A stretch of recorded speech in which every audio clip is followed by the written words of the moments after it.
This is Entertainment Weekly's coverage of Comic-Con 2017. I am Kyle Anderson. I'm now joined by the creator and the cast of Stan Against Evil. Hi, guys. Hi. How's it going? How are you? Never better. Fantastic. Never better. Never. So this is an unprecedented level of wellness for John C. McGinley. Right. Well, my proximity to you has never been this close. There you go. Informs how I See, feel about look it. at this guy Room, buttering me up. I everybody. like this. We're going to do 3 hours, so it's going to be great. No, we're not. And congratulations on a phenomenal season 1. Very much looking forward to season 2. I want to actually start at the end. I loved the last episode of this season so incredibly profoundly. And is that that amazing sort of where Evie had to keep living the same day over and over again? Just a really remarkable thing. Dana, was that sort of like a bucket list thing for you? Like, was that a thing you knew you wanted to do with this show?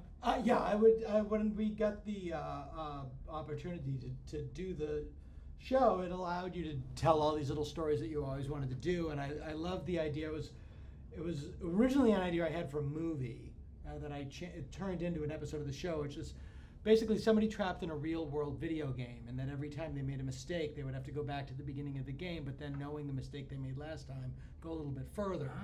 Hence the title Level Boss. Hence the title Level Boss, yeah. And then it sort of became its own thing. That's that was the super original fun. concept. That's right.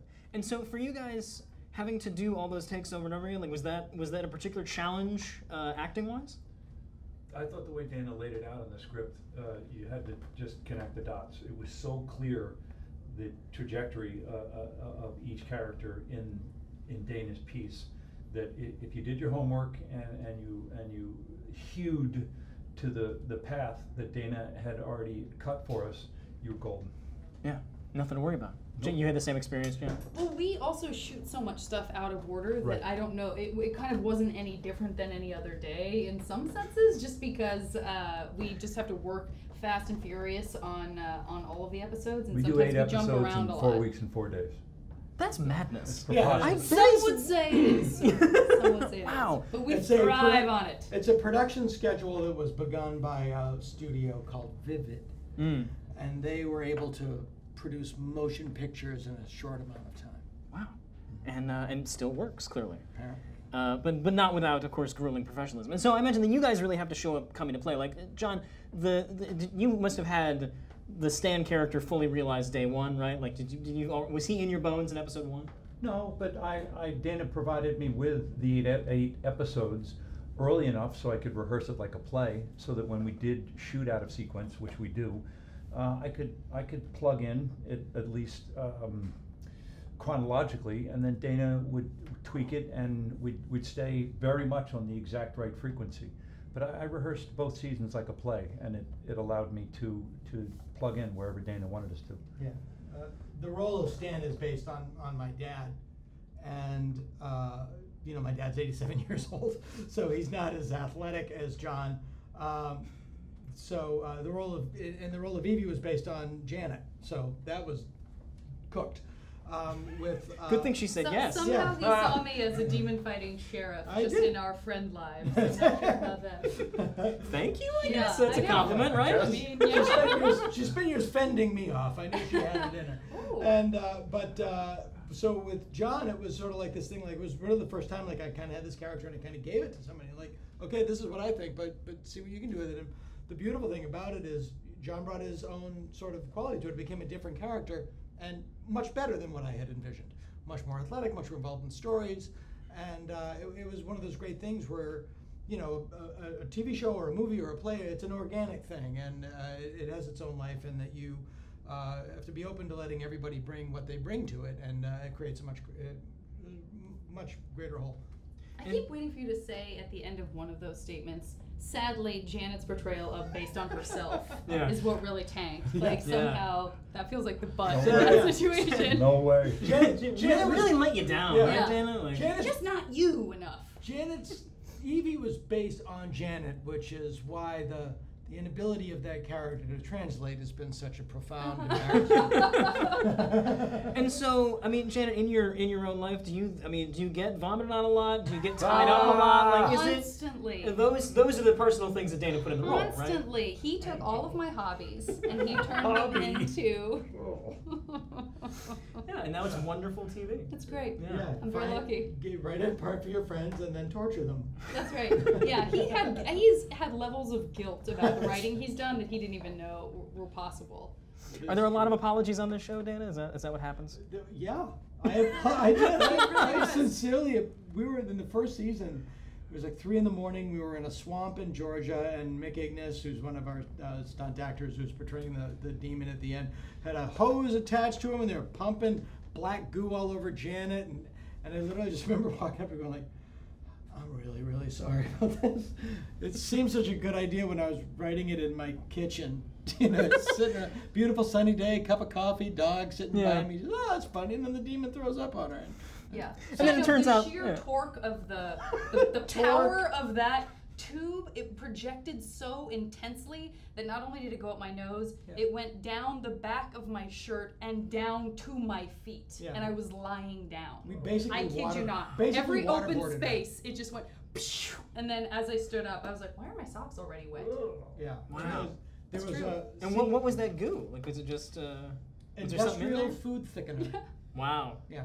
That's a terrifying phrase. I'm not comfortable with that at all. But in the second season, I will say there came a time for one of the characters to get profoundly slimed, and I made it myself. He took that slime bullet. Kevin the Gravedigger finally. I didn't want to ask anybody else to do it. Thank you. That's amazing. Thank you. Let's talk about that second season. Where are we going to pick up in season 2? Because we left Evie in a very precarious position. I'm not in season 2. Oh, it's written out. Yeah. Bummer. Bummer. Season 2, the premiere of the show, which is November 1st on IFC, picks up immediately where the last episode left off, with John living in this world where things don't feel right. That he had this friend named Evie, and now she's gone, and she doesn't understand, but he can't seem to forget her. And then Evie is in 1692 about to get burned at the stake, and we follow John's journey dealing with this sort of voice in his head that leads him to these discoveries, which allows him to travel back and rescue Evie, and then he takes that knowledge and tries to use it for himself in a way that ruins everything for everybody. Tremendous. As is often the way it happens in the course of human events. Right. Yeah. Dan, I'm curious that in the writing, I love that Stand Against Evil really does a pretty amazing job of walking the line between comedy and horror. Mm-hmm. Is that a big thing for you to like? Is that why like a lot of the rewrites come, because you feel like that balance might be off? Is that tough to get? It's a tricky line to hew, and I find I'll say this: it's the only thing I do well. It's the only thing I know how to do that.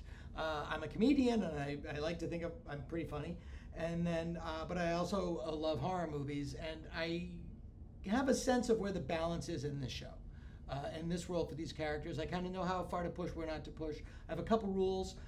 The monsters never do anything funny. The monsters aren't wacky. The monsters play straight as a heart attack.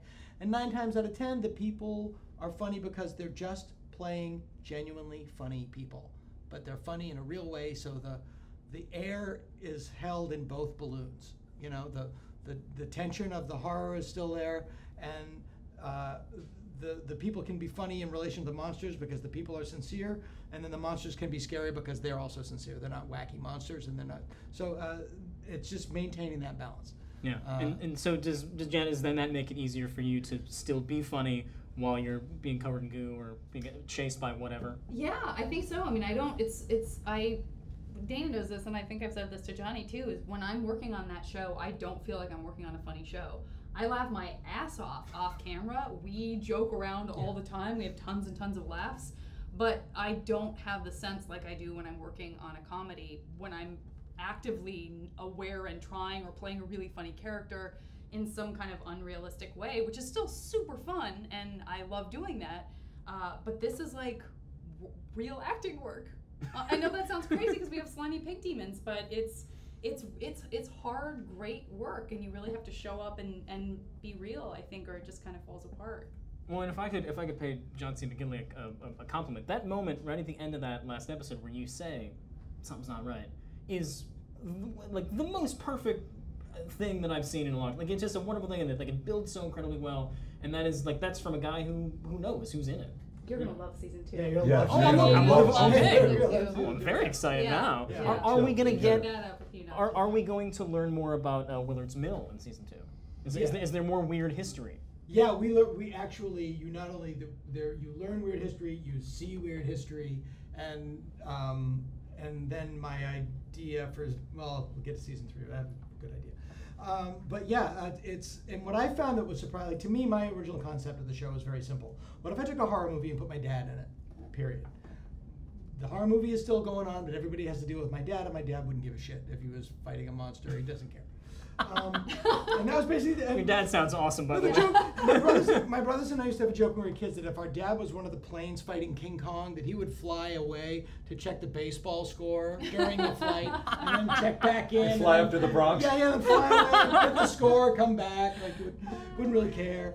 And that was the basic premise of the show. And then Janet came in, and these other characters bring their people like Nate and Deborah Baker Jr. bring these great characters to life, and the humor works because these characters are so real but so genuinely funny, and they have fleshed out this really terrific, beautiful little world, and it's because they're so defined that now it makes it easier for me to sort of explore that world. But what I found was that people really are fascinated by the mythology of the show and what happened and how it happened. Mm-hmm. I thought that people would just like, yeah, whatever, but no, they really want to know, and people are really into.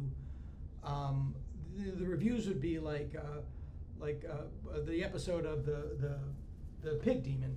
I thought it was a great little standalone episode, and then the reviews would be like, yeah, really funny. We didn't learn much about the show. We didn't learn much about Willard's Mill, but it was a funny episode. Like, oh, people really do want to know. We're demanding mythology. Yeah, of they you. really do want to know and get into it, which is surprising to me. But fortunately, I had it. So yeah, can't wait for it. The second season of Stand Against Evil.